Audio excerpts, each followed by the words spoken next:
மறுபடியும் அந்த முகமதை பார்க்க போனியா? கடவுள் சிலை உடைஞ்சிருச்சு. ஐயோ, என்ன கஷ்டம் வர போகுதோ. அவனை மன்னிச்சிருங்க. இது உடைஞ்சதுக்கு நான் தான் காரணம். இது வரைக்கும் நம்மளை இந்த கடவுள் தான் காப்பாத்தினாரு. ஆனா கீழே விழுந்ததுல தன்னைத்தானே அவரால் காப்பாத்திக்க முடியல. யாரோட போதனையை கேட்டு இப்படி எல்லாம் பேசுற? உண்மையான இறைவனோட உருவத்தை பார்க்க முடியாது. அவர் களிமண்ணால செய்யப்பட்டவர் கிடையாது. ஆமா, நாம காபாவுல ஒவ்வொரு நாளும் கடவுளை பாத்துக்கிட்டு இருக்கிறோம். ஒன்னு நினைச்ச பயமா இருக்கு. ஆமா, உனக்கு ஆபத்தை ஏற்படுத்துறவங்களோட பேச்ச கேட்டுக்கிட்டு இருக்க. நான் கேக்குறது முகமதோட வார்த்தைகள். முகமது ரொம்ப நல்லவர்னு எல்லாருக்கும் தெரியும். அவர் எல்லாருக்கும் உதவுறாரு. எல்லார்கிட்டயும் அவர் அன்பா இருக்காருன்றது உண்மைதான். ஆனா அவர் ஆபத்தான கருத்துக்களை மக்கள் மத்தியில பரப்புறாரே. மனுஷன் பட்னியால வாழக்கூடாதுங்கிறது ஆபத்தான செய்தியா? செல்வந்தர்கள் ஏழைகளை ஏமாத்த கூடாதுங்கிறது ஆபத்தான செய்தியா? வலியவர்கள் எளியவர்களை துன்புறுத்த கூடாதுங்கிறது ஆபத்தான செய்தியா? பெண்களுக்கு கட்டாய திருமணம் செய்யாம அவங்க துணையை தேர்ந்தெடுக்க அனுமதிக்கிறது ஆபத்தான செய்தியா? நேற்று இரவு கூட அவரு பெண் சிசுவ உயிரோட புதைக்கிறத தடுக்கணும்னு சொன்னார். முகமது ஒரு கற்பனை உலகத்திலேயே வாழ்ந்துகிட்டு இருக்கா. தனக்கு தானே ஒரு போர்வைய போத்திக்கிட்டு கண் மூடி கிடக்குறா. அவர் கண்கள் மூடி இருக்கலாம், ஆனா அவர் எதையும் திறந்திருக்கு. யாரங்க இந்த முட்டாளுக்கு தண்டனை கொடுங்க. கொஞ்சம் பொறுமையாரு.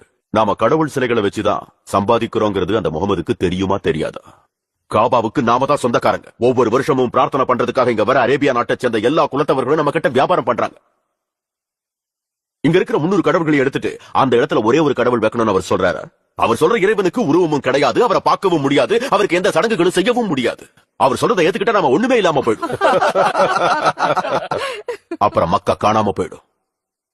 கடவுள் சிலைகளை வச்சு நாம வழிபாடு பண்றோம், அதை வச்சு பணமும் சம்பாதிக்கிறோம்.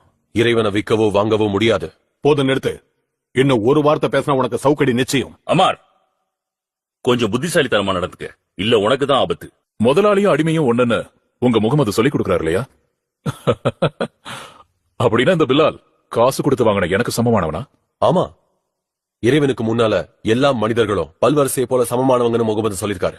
ஓ, இத கேட்டா பிச்சைக்காரங்களும் அடிமைகளும் வேணா சந்தோஷப்படலாம். அதுவும் தற்காலிக சந்தோஷம். பிலால், மக்காவில் இருக்கிற ஒரு பணக்கார பிரபுவுக்கும் ஒரு அடிமைக்கும் உள்ள வித்தியாசத்தை உனக்கு சொல்லிக் கொடு. அந்த சவுக்கெடு. அவன் முகத்திலேயே அடி, அப்பவாவது புத்தி வருதான்னு பாப்போம்.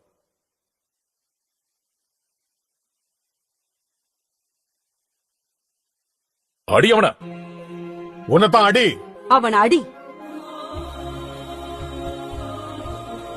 உன்னதான் அடி பிலால்.